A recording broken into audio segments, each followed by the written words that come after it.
Perkenalkan, nama saya Lucky Danang Aryaswara, mahasiswa dari program studi Teknik Informatika dengan NIM 312510482 dari kelas I253A.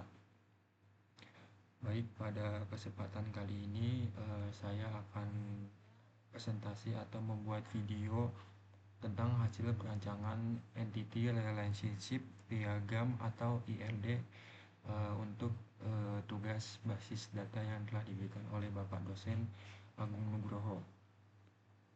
Baik, mungkin sebelum ke tugasnya ini, saya akan menjelaskan perancangan basis data ini sangat penting karena menjadi fondasi utama bagi sebuah aplikasi untuk menyimpan data secara efisien dan terstruktur. Mungkin dalam video ini saya akan menjelaskan tentang mulai dari komponen entitas, terus juga jenis-jenis atribut yang akan digunakan apa saja, hingga logika relasi yang menghubungkan setiap data dalam sistem yang telah saya buat. Baik, mungkin yang pertama saya akan pindah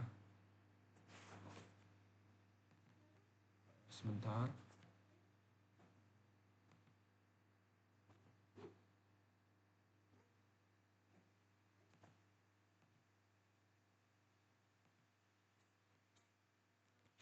Baik, di sini ada tugas pertama, yaitu ada level 1. Di sini dalam langkah pertama dalam merancang ELD adalah menentukan entitas atau objek apa saja yang terlibat. Dalam sistem akademik ini kita memiliki 3 entitas utama, yaitu mahasiswa, lalu juga ada mata kuliah, dan juga ada dosen. Di sini saya menggunakan primary key atau atribut kunci untuk dalam atribut NIM-nya, yang menjamin bahwa setiap baris data mahasiswa akan bersifat unik dan tidak akan tertukar. Selain itu, terdapat atribut pendukung seperti nama, lalu juga tanggal lahir, jenis kelamin, dan nomor telepon. Lalu jika kita perhatikan lebih detail, terdapat 2 jenis atribut khusus pada entitas mahasiswa. Yang pertama adalah alamat. Alamat ini terdiri dari beberapa sub atribut, yaitu jalan ini, terus ada kode pos, lalu juga ada kota. Maaf, ini sedikit error, ini sebenarnya tidak ada, tapi nanti akan saya perbaiki. Lalu juga yang kedua di sini ada yang usia.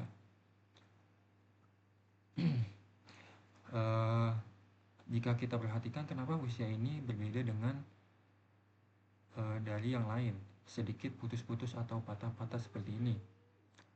Ini disebut sebagai derivative atribut. Karena alasannya, nilai usia ini perlu kita ingat tidak tetap atau akan berubah-ubah seiring waktu. Jadi kita menginput manual ke database-nya ini dihitung akan secara otomatis berdasarkan dari atribut tanggal lahir yang sudah ada, seperti itu. Lalu selanjutnya kita akan bergeser ke mata kuliah.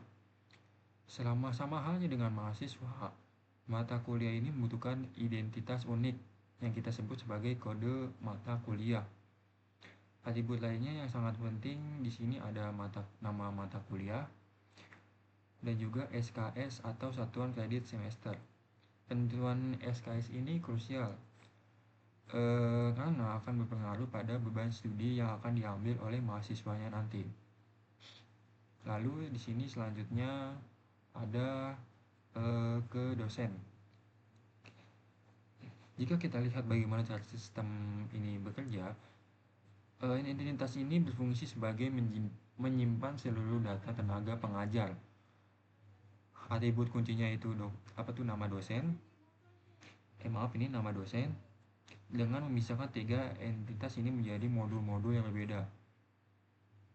Sebenarnya kita sedang melakukan proses normalisasi awal untuk menghindari terjadinya redundansi atau penumpukan data yang berulang-ulang di dalam sistem basis data. Baik, mungkin kita akan selanjutnya yang kedua. Sebentar.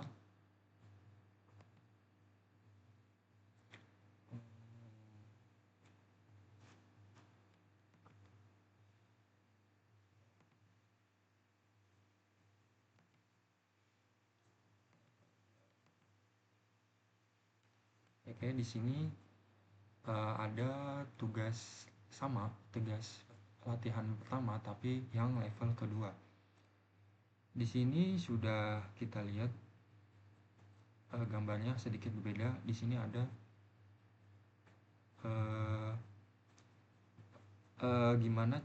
pokoknya intinya gimana caranya sistem ini bekerja melalui hubungan antar entitas tersebut. Jadi ini ke sini, ini ke sini, ini ke sini. Oke, jika kita lihat ke relasi pertama yaitu mengambil, yang menghubungkan dengan dari mahasiswa mengambil ke mata kuliah.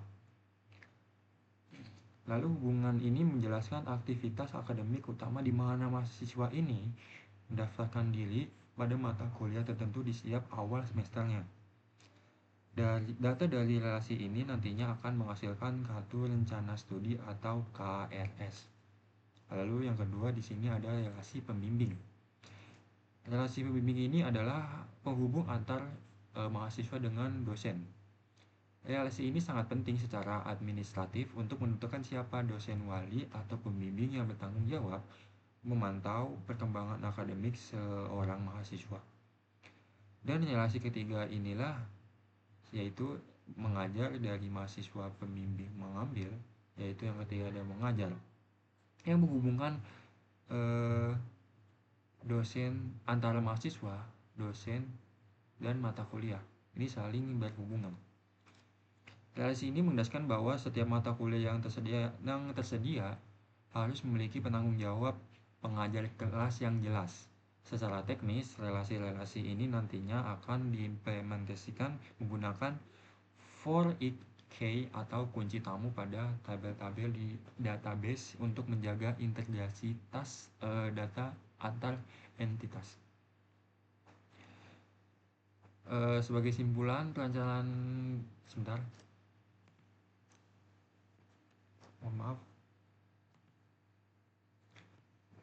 Oke, mungkin saya ambil kesimpulan di sini. Sebagai kesimpulan, perancangan ELD Sistem Informasi Akademik ini memberikan gambaran yang sangat jelas mengenai struktur data yang akan kita bangun. Dengan memahami atribut kunci, atribut komposit, hingga alur relasi antar entitas, kita dapat membangun basis data yang kuat, aman, dan mudah untuk dikembangkan.